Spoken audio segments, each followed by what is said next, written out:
Hello friends, जय जगन्नाथ। केमिति अछंती समस्ते? प्लीज कमेंट बॉक्स रे कमेंट करी जणेबे। आज मो पाइनापल रे गोटे बढ़िया डिश बनी के देखेबी।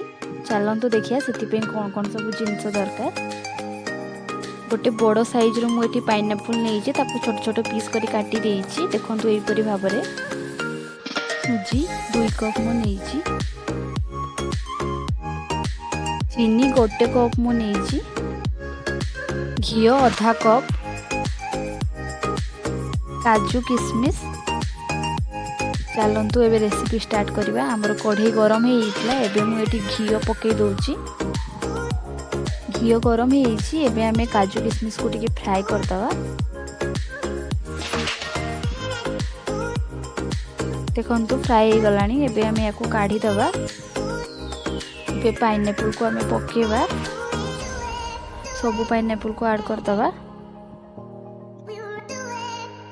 पाइनएप्पल को भलो करी भाजीबा। तापरे याको ढांकी दवा सिझिबा पई। एबे खोली के देखिया ढांकुणी। देखंतु पाइनएप्पल हमर हेई गलानी। मझिरे मझिरे चेक करथले। आपण मझिरे मझिरे चेक करके देखिबे पाइनएप्पल सिझिछि कि नहीं। पाइनएप्पल हमर पूरा सिझि हेइछि। एबे हमें सुजी को ऐड कर दवा।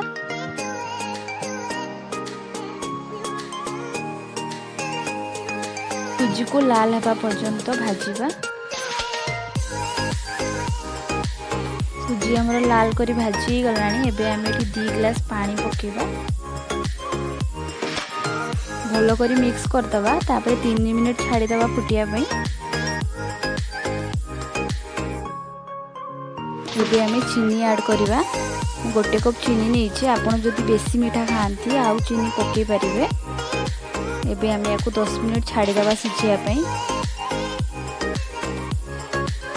एबे हमर रेडी हो गलानी पाइनएप्पल हलवा। तापर टिके काजू किशमिश को पके दवा। खाया पे पूरा रेडी हो गलानी। बहुत टेस्टी, बहुत यम्मी। रेसिपीटा जदि भलो लागिला प्लीज कमेंट करी मते कमेंट बॉक्स रे जणेबे। और जदि मो चैनल को सब्सक्राइब करि नाहंती प्लीज सब्सक्राइब कर देबे। लाइक कमेंट शेयर कर देबे। Thank you so much.